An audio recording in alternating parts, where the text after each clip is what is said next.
Hi everyone, hope you're safe and well. Welcome to the first lecture of security studies.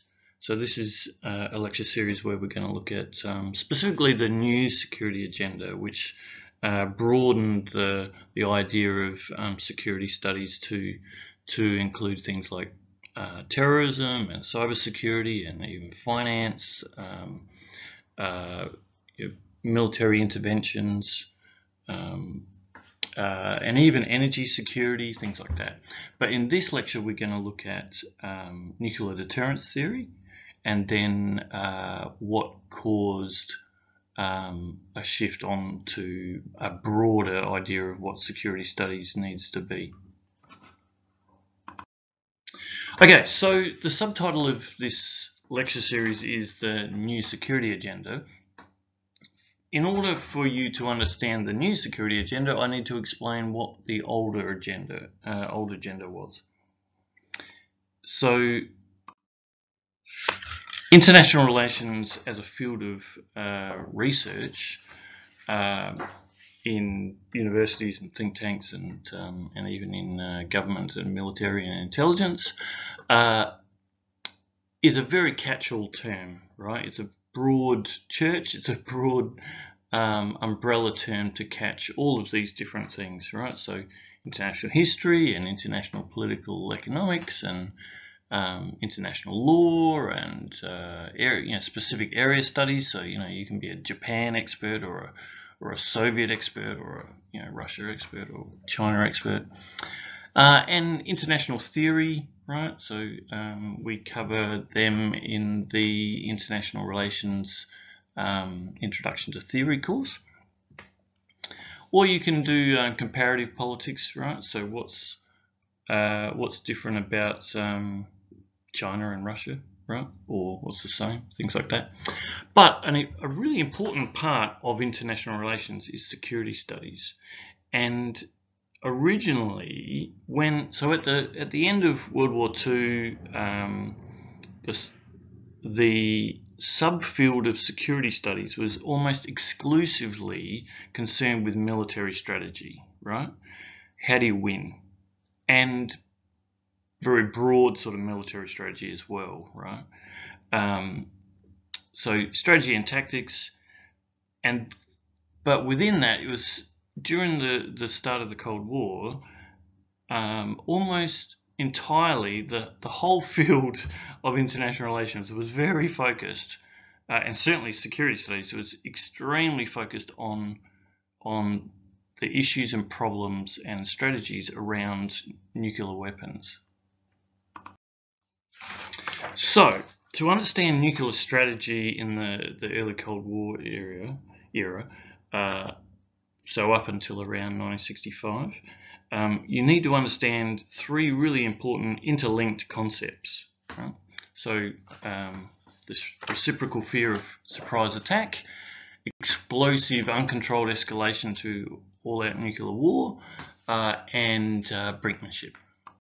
Okay, so imagine you're in a fist fight or about to be in a fist fight, right? You're pushing and shoving. Is the best strategy to A, let the other guy get in the first punch, or B, get in the first punch? So obviously it's better to get in the first punch, right? Because lots of fist fights are over in one punch. Lots of fist fights end in one of the parties dying from the first punch, right? So better to get in the first punch. Okay, imagine you're the commander of the English army fighting the French in the 100 Years' War, and you're at the Battle of Azincourt in 1415. What's the best strategy? A, let the French archers fire the first salvo, or B, have your archers fire the first salvo. So again, obviously the best tactic is to have your archers fire the first salvo. Why is that? Because you might kill a whole lot of the other guy's archers, so their response is cut in half or reduced by large amounts. Okay, imagine yourself in a gunfight, even a duel, right? Is your best strategy to let the other guy fire first, or to fire first? Okay, so again, the best strategy is to fire first, right? Because you might not get a chance to fire if you let the other guy fire. He could kill you, right? Best be accurate, because the rules of the game is you only get one bullet, but you want to fire first. Okay, why was the Japanese attack on Pearl Harbor so successful? Well, at least tactically, right? Strategically, it was a disastrous move, right? They thought they could, force the Americans, to negotiate over the oil embargoes and stuff. But tactically, they destroyed the fleet, right? Took them by complete surprise, and it was a devastating blow, right? Because it was a surprise attack. So the point I'm making is that throughout all of human history, right, at every level of technology, there has been a very large advantage in striking first, right, and striking with surprise. And nuclear weapons has made the problem of the first strike having an advantage, right? The surprise attack having an advantage. It's made it absolutely acute, right? And why that's a problem is because even if you don't want to strike first, because there is a reciprocal fear, both sides have a fear that unless they shoot first, they might not get a chance to respond, right? Then you can see how that turns into a spiral where both sides rush to attack out of the fear that the other person's about to attack. Let me read to you a few quotes from Thomas Schelling, who was the main thinker, the lead thinker in deterrence theory at the start of the Cold War, right, or in the early years of the Cold War. And Schelling's books really shaped how the West thought about how can we use these nuclear weapons strategically, tactically. Okay, so this is from his 1960 book, The Strategy of Conflict. If I go downstairs to investigate a noise at night with a gun in my hand and find myself face to face with a burglar who has a gun in his hand, there is a danger of an outcome that neither of us desires. Even if he prefers to leave quietly, and I wish him to, there is a danger that he may think that I want to shoot, and so shoot first. Or worse, there is a danger that he may think that I think he wants to shoot. Or he may think that he thinks that I want to shoot, and so on. There's a circular dynamic to it. And so self-defense is ambiguous when you are only trying to avoid being shot in self-defense. This is the problem of surprise attack. If surprise carries an advantage, it is worthwhile to avert it by striking first. Fear that the other may be about to strike, in the mistaken belief that we are about to strike, gives us the motive for striking, and in turn justifies the other's motive for striking first. This is very, very dangerous. So this reciprocal fear of surprise attack pushes sides to attacking first, even if, given the choice, they would not want to have a war or a fight or whatever level they're at. Okay, so the second key concept you need to understand early nuclear deterrence theory is that that escalation will tend to be explosive and uncontrolled to all-out nuclear war. So, does striking first in a nuclear war situation, does it mean, A, you fire one nuclear-tipped missile at one target, right?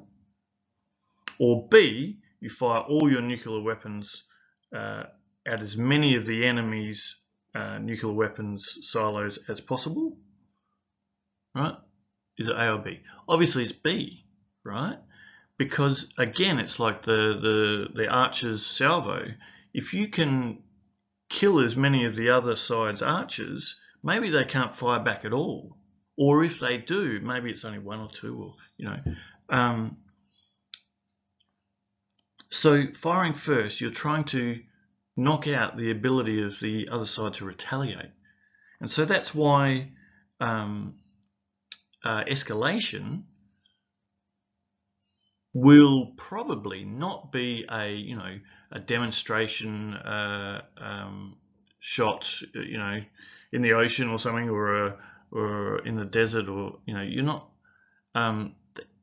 If you're in this situation where demonstration shots are required, it will almost certainly escalate to all-out nuclear war, because why would you give your enemy the warning that you're thinking about doing an all-out strike, right? So escalation will happen suddenly to all-out nuclear war. So this dynamic really became acute when the Soviet Union first became a nuclear power in August 1949. The US had a situation where the reciprocal fear of surprise attack began to force them to really think seriously about whether or not they should strike first when they had an overwhelming advantage, right? Purely out of self-defense. And like key philosophers were saying, right, we have to strike first. Right? There was a big debate about it. And then this problem became much, much, much worse when both sides invented thermonuclear bombs, right? So potentially limitless in their destructive capabilities.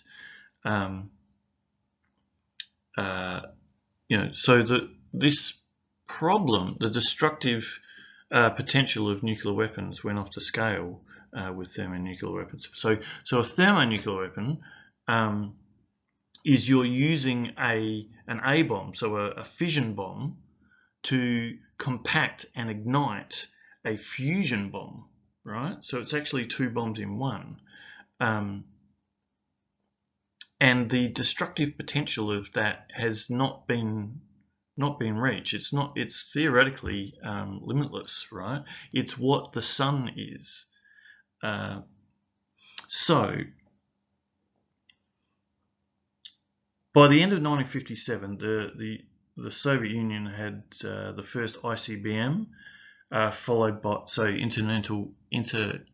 intercontinental ballistic missile, right? So they could hit the US mainland from the Soviet Union, right? And the US followed in 1959 with their first intercontinental ballistic missile. And so this meant you could deliver a nuclear strike from anywhere on Earth to any other point on Earth with no warning, right? No slow bombers that can be shot down. This is, lightning fast missiles. Can't defend against it. So the problem, as we've seen, is that the greater the advantage in striking first, the more even peaceful, non-aggressive states are driven to shoot first.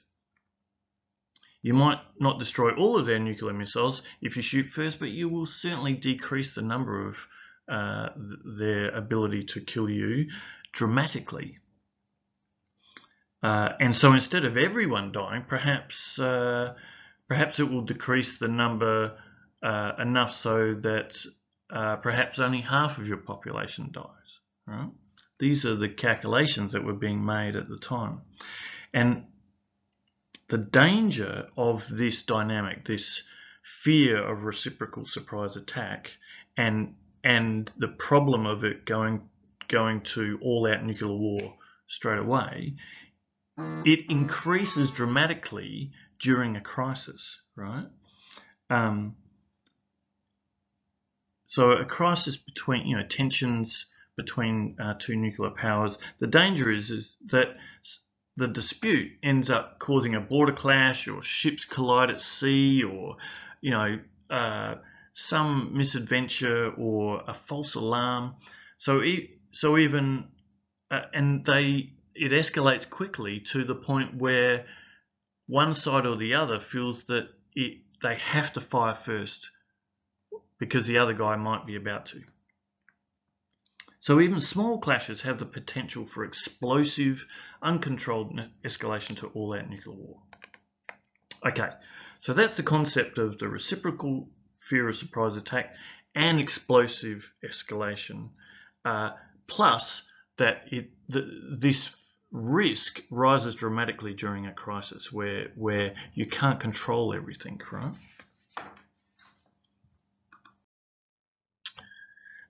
So the problem the US had at the time, at the start of the Cold War, was that it was impossible for them to defend Western Europe from the enormous tank army the Soviet Union had.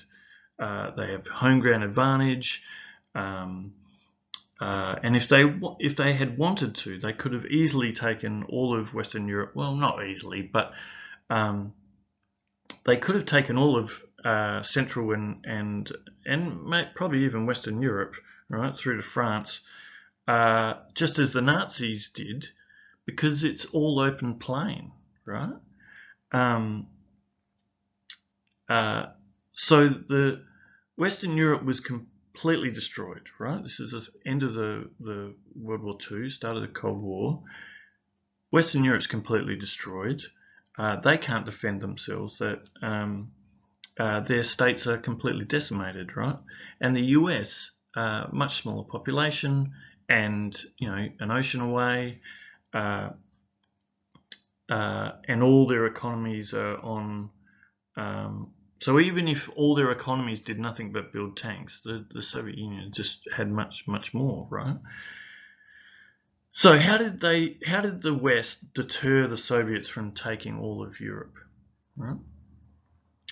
Well, they threatened a nuclear response, but this would have meant the Soviets would have responded with a nuclear strike on the US, right? So a general nuclear war that even the winner would have, ceased to exist, probably. Ceased to exist as a functioning state, anyway. So this is just a bluff, isn't it?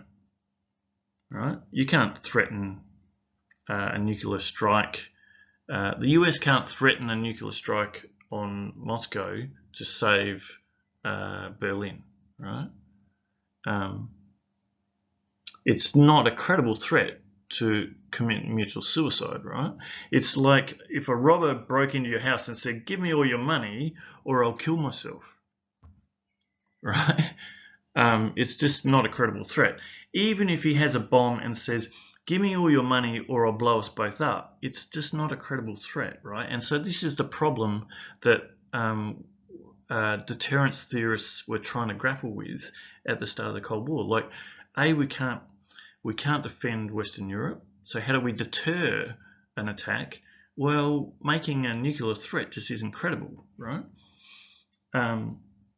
It's obviously a bluff. So the question in the 1950s and 60s for the US was, how can we use these weapons to defend Western Europe when a threat to use nuclear weapons is not credible? Right? So this is how Thomas Schelling solved that problem. Let me read to you another quote. The thought that general war might be initiated inadvertently through some kind of accident, false alarm, or mechanical failure, through somebody's panic or madness or mischief, through a misapprehension of the enemy's intention, or a correct apprehension of the enemy's misapprehension of ours, right? So there's that reciprocal fear of surprise attack, is not an attractive one. As a general rule, one wants to keep such a likelihood to a minimum, and on particular occasions when tensions rise and strategic forces are put on extraordinary alert, when the incentive to react quickly is enhanced by the thought that the other side may strike first, it seems particularly important to safeguard against impetuous decisions, errors of judgment, and suspicious or ambiguous modes of behaviour that might scare the other side, right? It seems likely that for both human and mechanical reasons, the probability of inadvertent war rises with a crisis. Okay, so that's a quote from Thomas Schelling, and that has no surprises, right? Like, that's just what we're talking about. That in a crisis, things are very dangerous, right? And because we can't rule out mistakes, right? And there've been plenty of mistakes, false alarms through the Cold War, right? But then his next line, right, is, but is not this mechanism itself a kind of deterrent threat, right? So he argues that we can use the fear surrounding the fact that we're not totally in control of our own forces, and neither are they. That if a crisis is happening, things could quickly escalate to all-out nuclear war, even though neither side wants to. So this was the key that Schelling proposed, that you can use this mechanism as a kind of deterrent threat. And he called it brinkmanship, right? So let me... So Schelling argued that responding or even creating a crisis was a way of scaring the other side into submission because of this dynamic that if tensions rise and there is an accident or a false alarm or ships collide or shoot at each other, or an airplane strays into their territory or ours and we think it's a bomber and we shoot it down, and all that sort of stuff, all that stuff happened, right? The crisis could easily escalate to an all-out nuclear war and the end of human civilization, right? Even if neither side wants war. But is not this mechanism a way of coercing the enemy, right? So this is what Schelling wrote about brinkmanship. The argument of this paper leads to a definition of brinkmanship and a concept of the brink of war being different from what we would normally think. The brink is not, in this view, the sharp edge of a cliff where one can stand firmly and look down and decide whether or not to plunge. The brink is a curved slope that one can stand on with some risk of slipping. The slope gets steeper and steeper, and the risk of slipping greater as one moves towards the chasm. But the slope and the risk of slipping are rather irregular. Neither the person standing nor the onlookers can be quite sure just how great the risk is, or how much of it increases when one takes a few more steps downwards. One does not, in brinkmanship, frighten the adversary who is roped to him by getting so close to the edge that if one decides to jump, no one can do so. No one can pull you back.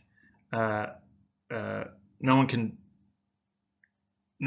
do so before anyone can stop him. Brinkmanship involves getting onto the slope where one may fall in spite of one's own best efforts to save themselves, and thereby dragging the adversary with him. Right? He uses another analogy elsewhere in the book about it's being in a small canoe with no life jackets, right?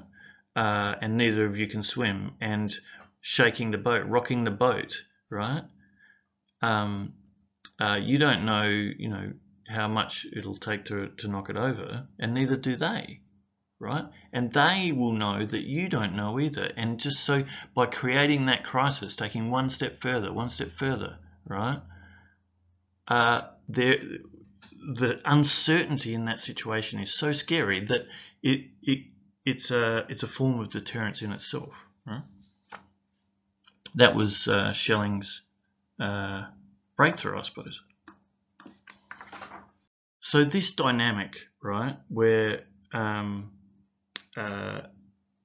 escalation to all-out nuclear war, being driven by crisis and the reciprocal fear of surprise attack, it built up and up and up. The weapons getting bigger, both sides building into more intercontinental ballistic missiles, right up to the Cuban Missile Crisis, which was as close as we've ever got. And then this happened. When the concept of a submarine-launched missile was first proposed in 1955, skeptics said it could never work. But the successful launch of a Polaris test missile from the submarine USS George Washington on 20 July 1960 ushered in the era of the fleet ballistic missile, and the Navy's submarine-based weapon system has stood the test of time. The Navy's first fleet ballistic missile, the Polaris A-1, had a range of 1,200 nautical miles.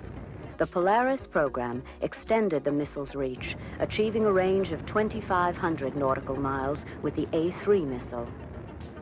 Then the Poseidon, or C-3 missile, introduced multiple warheads, each capable of reaching a separate target, significantly enhancing the system's effectiveness.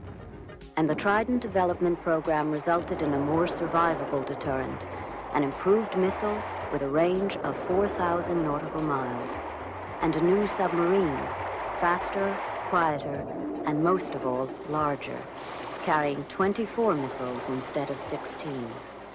The Trident II, or D-5 missiles, carried on board the Tennessee-class submarines, the newest and most powerful in the Navy's underwater arsenal, incorporate major advances in missile design and manufacturing. For example, graphite epoxy, an extremely strong yet lightweight material, is used for the casings of the solid propellant rocket motors. This, along with other advancements, allows the Trident II missile to achieve a range greater than the 4,000 nautical mile reach of the Trident I.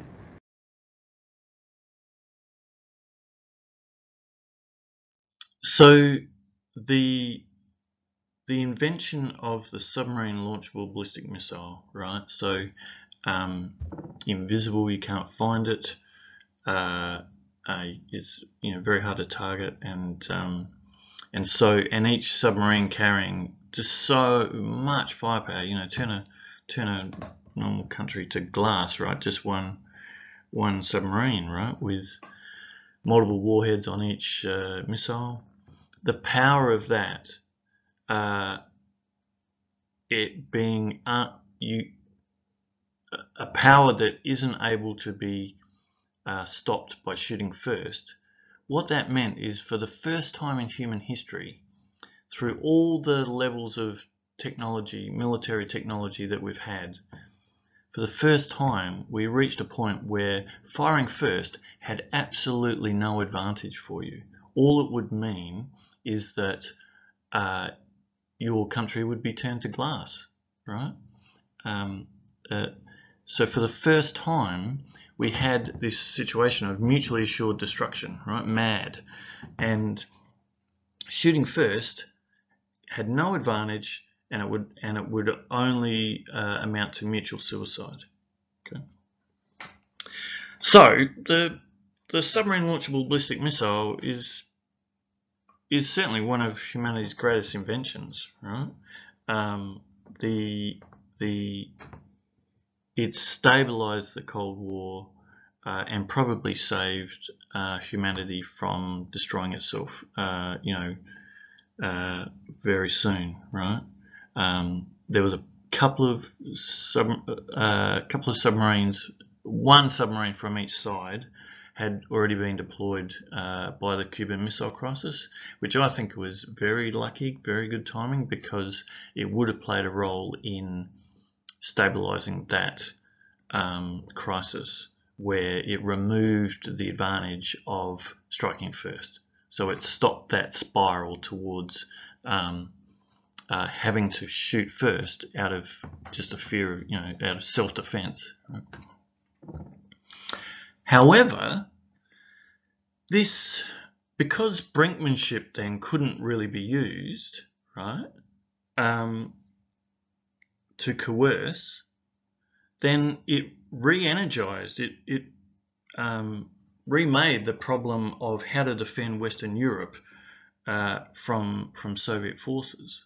Okay, let me play you another clip, a reasonably funny clip, to explain the situation that was present after the introduction of submarine launchable ballistic missiles. To see him now. A late drink might be wiser. Better not to let the Cabinet Office know. Sir Humphrey gets very upset. He doesn't regard the Chief Scientific Advisor as one of us. I thought he won the DSO at Arnhem. That doesn't make up for speaking with an Austrian accent. He certainly didn't go to Oxford or Cambridge. He didn't even go to the LSE. Prime Minister, you do believe in the nuclear deterrent? Oh, yes. Why? I beg your pardon? Why? Because it deters. Whom? I beg your pardon? Whom? Whom does it deter? Well, the Russians from attacking us. Why? I beg your pardon? Why? Well, because they know that if they were to launch an attack, I'd press the button. You would? Well, wouldn't I? Well, would you? Last resort, yes. Yes, I certainly would. Well, I think I certainly would, yes. And what is the last resort? If the Russians were to invade Western Europe. But you only have 12 hours to decide, so the last resort is also the first response. Is that what you are saying? Am I? You don't need to worry. Why should the Russians annex the whole of Europe? They can't even control Afghanistan.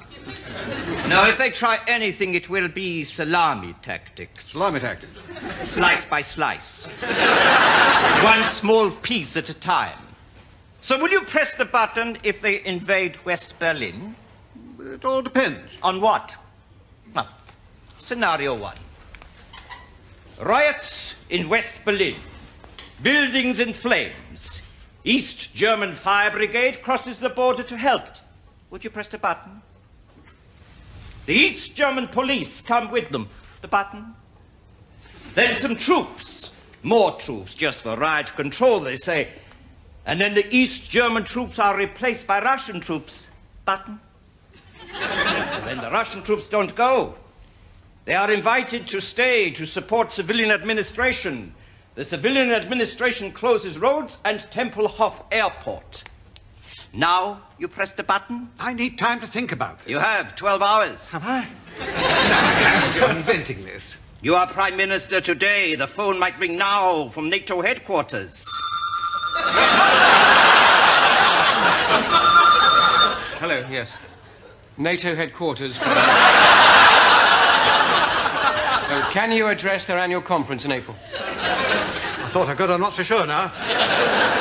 Yes. Scenario 2. Russian army maneuvers take them accidentally on purpose across the West German frontier. Is that the last resort? No. Right, scenario 3.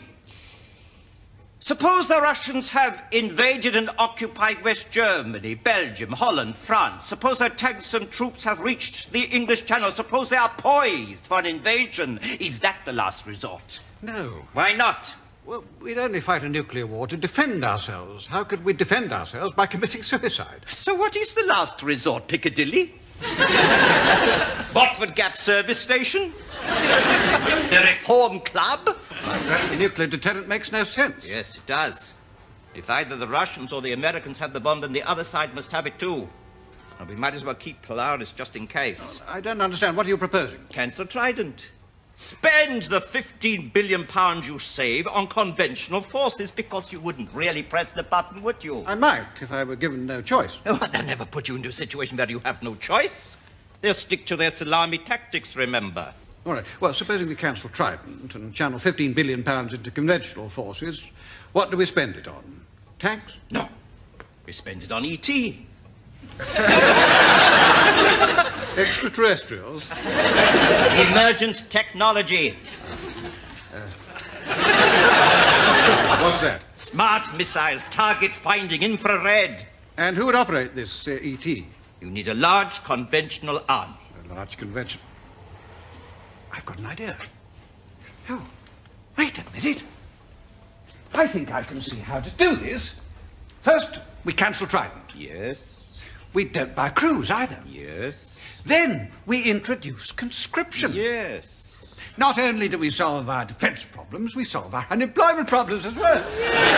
Prime Minister, isn't conscription a rather courageous policy? Courageous? Oh, my God, is it? No. Oh, in times of full employment it would be, but now we just give unemployed young people something to do. We teach them trades and skills, might even teach them to read. The army never discharged anyone who was illiterate. We could make them wash. We'd give our young people a comprehensive education to make up for their comprehensive education. Call it national service. Send the young people out into the community services. With one policy, we solve our defence, educational and unemployment problems. Isn't that so, Professor? This is wonderful. I see it all now. A new deal for Britain. Hacker's grand design. From time to time in our great island story, it falls to one man. To lead his people out of the valley of the shadow and into the sunlit uplands of peace and prosperity. Why didn't I think of this before? Because we only just met.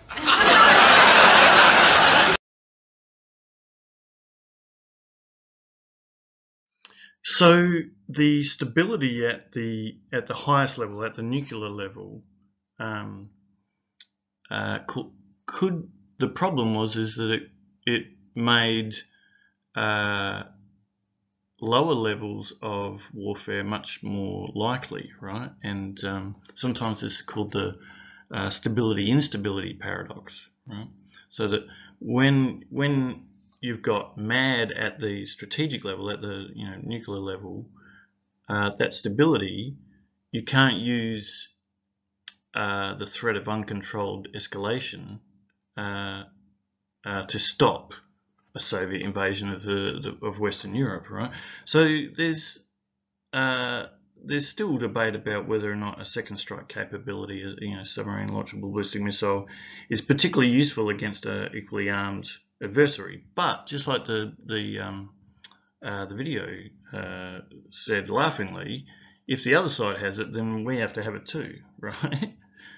Because then you would open yourself up to blackmail and extortion, right?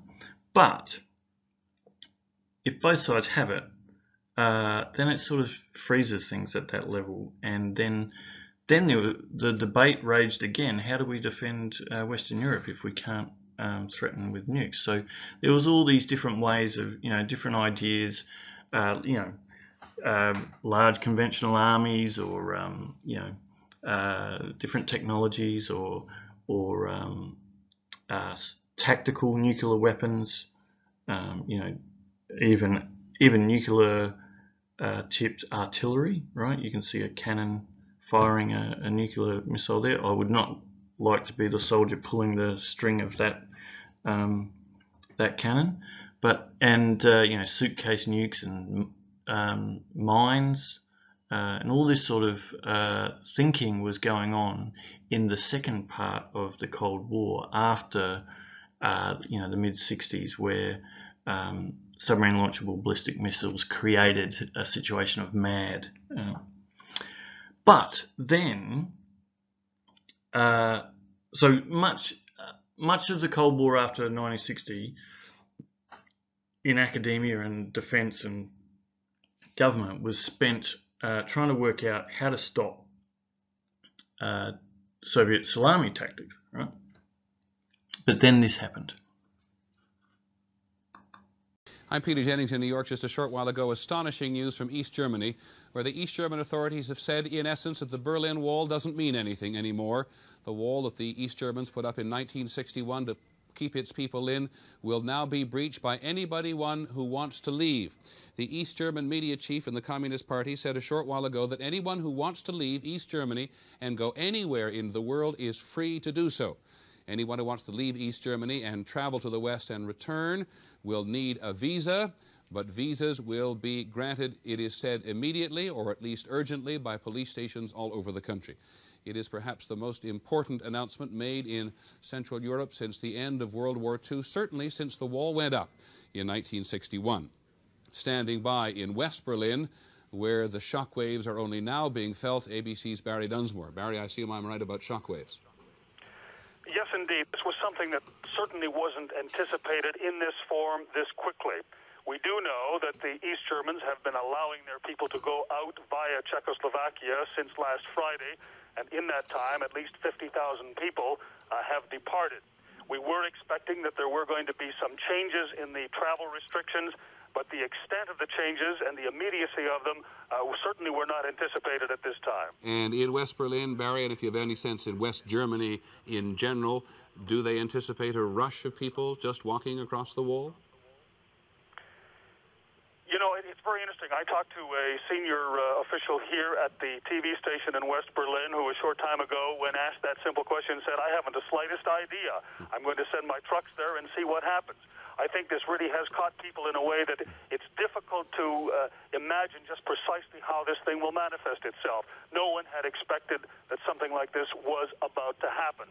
Okay, Barry, and of course we haven't had a full reaction from the East now. The East Germans saw this evening on their own newscast when a statement was read by the East German newscaster quoting the party media chief Günter Schabowski, who made the announcement, we repeat it again, anybody who wishes to travel to the West from East Germany, to travel anywhere in the world, is completely free to do so. If they wish to travel and return, they will need a visa, but police stations throughout East Germany have been told they should grant those visas immediately. You can imagine the shockwaves this is causing in East Germany, where it is estimated 1.5 to 2 million people, young people in the main, frustrated by the lack of progress in their country, have applied to emigrate legally. And as Barry Dunsmore said, until the Czechoslovakian government turned it off, 50,000 people had gone there through the weekend, and as many as 200,000 people have gone through Czechoslovakia and through Hungary since about August, when the Czech and the Hungarian route became open. What will happen now is hard to tell. When they made travel virtually free from Hungary to the West not too long ago, it took a great deal of the pressure off the Hungarian government, and people, knowing they could travel, didn't quite rush to the borders as they have been doing in Germany. But we'll try to keep you up to date with astonishing development. We'll have a full report on World News tonight. I'm Peter Jennings in New York.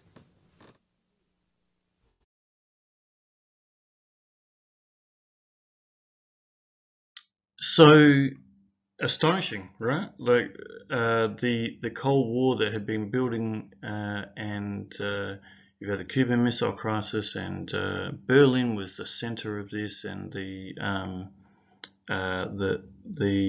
sense of crisis around this area, and the Soviets had sent tanks into Poland and elsewhere, you know, put down riots and things like that. So amazing stuff, right? And then this happened.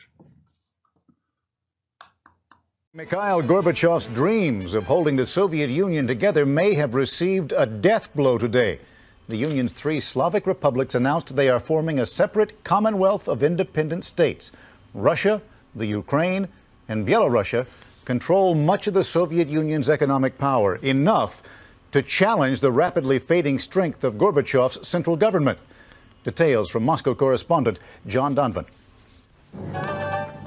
The chief state TV channel was halfway through its evening news when it got the first details of the agreement signed in Minsk. Quoting from it, the anchorwoman announced, "The Soviet Union, as a subject of international and geopolitical reality, no longer exists." That decision, whether it sticks or not, was made in one weekend by 3 men. Boris Yeltsin, President of the Republic of Russia, Leonid Kravchuk, just elected President of the Ukraine, and Stanislav Shushkevich, leader of the Soviet republic known as Belarusia, which is where they all came together to meet. The territory of their Commonwealth, as they declared it, now accounts for 70% of the present Soviet population and much of its oil and food. Open to other former republics to join, it will be headquartered not in Moscow, but in the Belarusian capital, Minsk, snubbing not only Moscow, but also Soviet President Mikhail Gorbachev and the strong central power he once stood for. Tonight, Gorbachev was on Ukrainian television, still arguing for a Moscow-based central government linking the parts of the old Soviet Union. Otherwise, he predicts anarchy, chaos, or as his supporters say, it's going to be an economic disaster of incredible proportions for the Soviet republics to go their own way. But Yeltsin and his Commonwealth colleagues say they know what they're doing, already signing agreements this weekend on nuclear weapons, which they say they will jointly control. The TASS news agency says they have agreed to cooperate on military and foreign affairs in general. All of which seems to put Gorbachev out of a job and a new government into gear. But it's not that simple. Some of the remaining Soviet republics prefer Gorbachev and his ideas to the new Commonwealth, whose members already have disagreements on how quickly to change to a free market system, for example, and on whether to destroy the nuclear weapons on their soil or keep them. John Donovan, ABC News, Moscow. And just like that, the Cold War was over and the Soviet Union, the evil empire, ceased to exist, right? Taking everyone by surprise, inside and outside of the Soviet Union. But one of the immediate consequences of the end of the Cold War, or even leading up to it, right, where Gorbachev was trying to woo the US by behaving well, was that the UN started to work properly, right? No longer was the Soviet veto just being used to poke the US in the eye whenever it could. So what you saw was a decrease in the number of civil wars, right? Because both sides stopped funding these civil war sides, and you had this big jump in the number of ongoing UN peacekeeping operations, right? So before 1989, most of the UN peacekeeping missions were really just delivering food to places. There was no real military interventions as such. But after 1989, that really changed, right? But then this happened.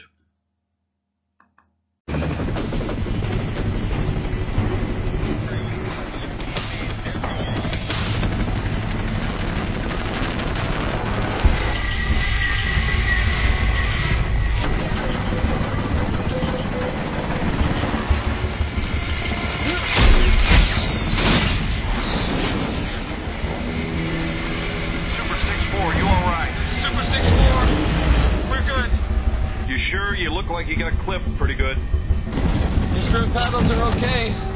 No, we're good. Got a slight vibration in the pedals, but we're good. All right, put it down on the airfield, Super 6-4. Have it checked out just to be safe. Roger. Hey, Ray, I'm getting a lot of movement in these pedals. Check the systems again.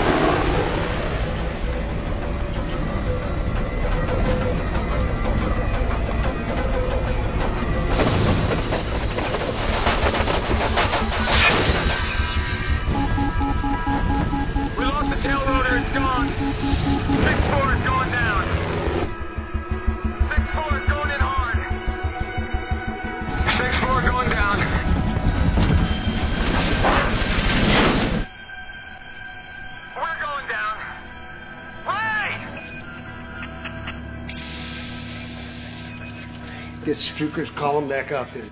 They need to get to Durant's crash site fast. I want them out of here. All of them. There's a crowd advancing 6-7 blocks from the crash. Shagart and Gordon again request permission to secure until convoy arrives. Over. General, crowds in the hundreds now. From where they are, they can see things clearer than any of us. They know what they're asking. Let me talk to them. This is Garrison. I want to make sure that y'all understand what you're asking for, so say it out loud and clear. We're asking to go in and set up a perimeter until ground support arrives.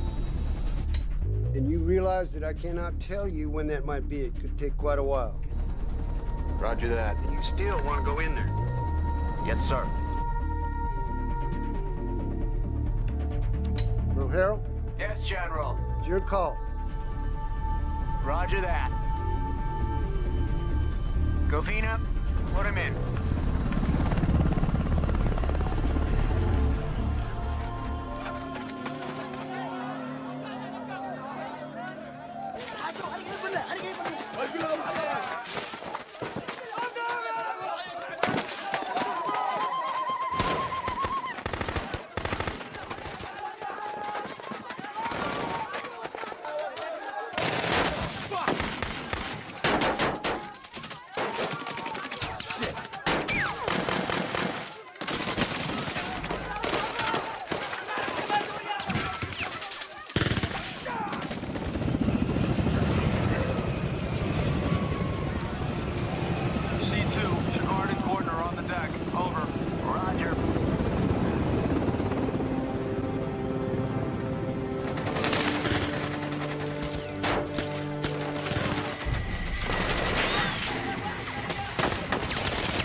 It's good to see you.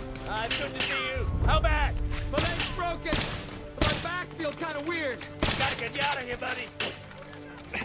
Pulling him out. Cover. Wait.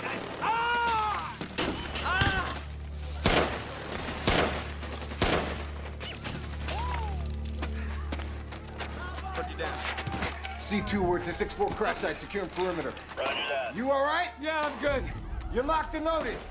Any skitties come around these corners, you watch our backs. Hey, where's the rescue squad? We're it.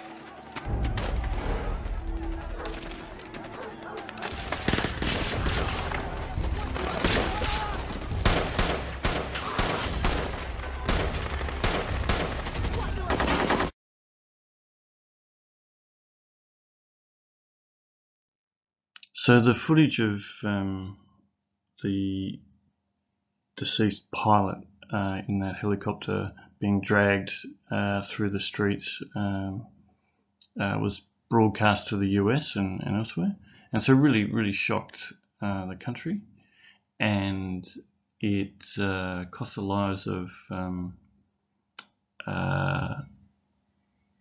so 19 US soldiers died, including the pilot,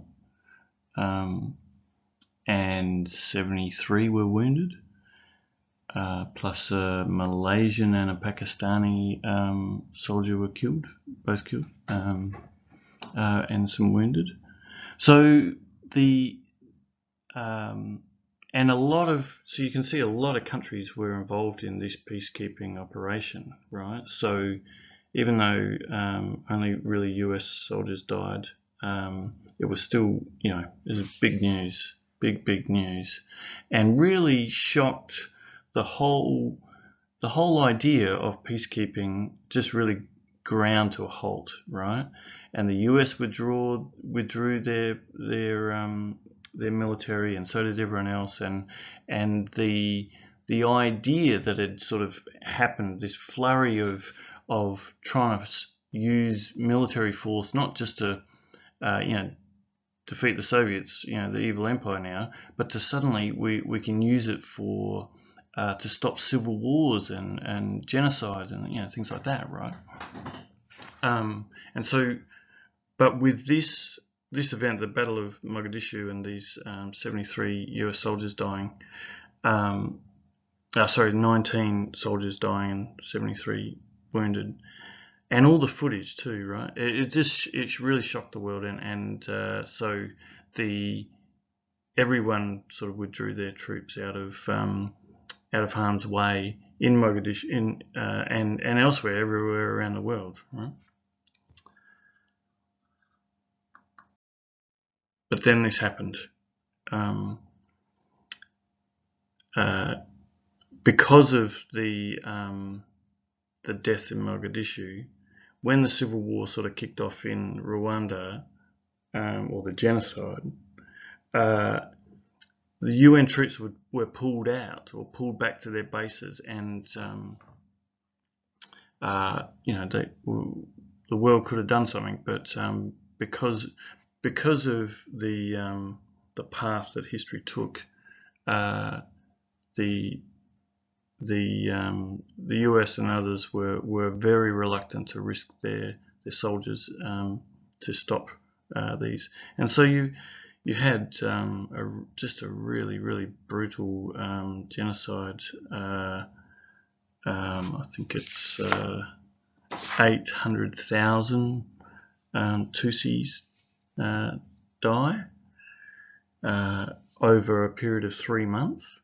So this wasn't an overnight thing. This was rolling on, and the world was sort of refusing to do anything about it. And brutal too. Like that, there wasn't many guns involved in this. It was all machetes, right, and kitchen knives. So just horrendous. And so again, this really shocked the world and sort of created the political will to get involved again. The international community, together with nations in Africa, must bear its share of responsibility for this tragedy as well.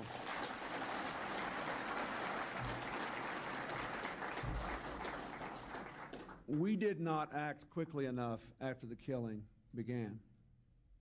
We should not have allowed the refugee camps to become safe haven for the killers.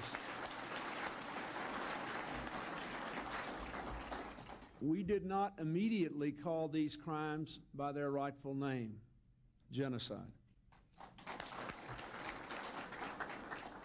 We cannot change the past, but we can and must do everything in our power to help you build a future without fear and full of hope.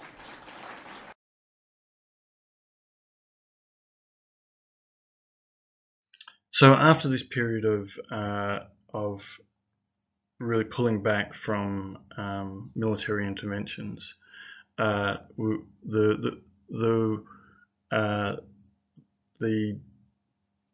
first world countries, the developed countries, were really sort of guilted into getting much more involved in global affairs, humanitarian missions, and the UN released a report in 1994 called the Human Development Report, and it introduced a new concept of security away from nuclear deterrence theory, right?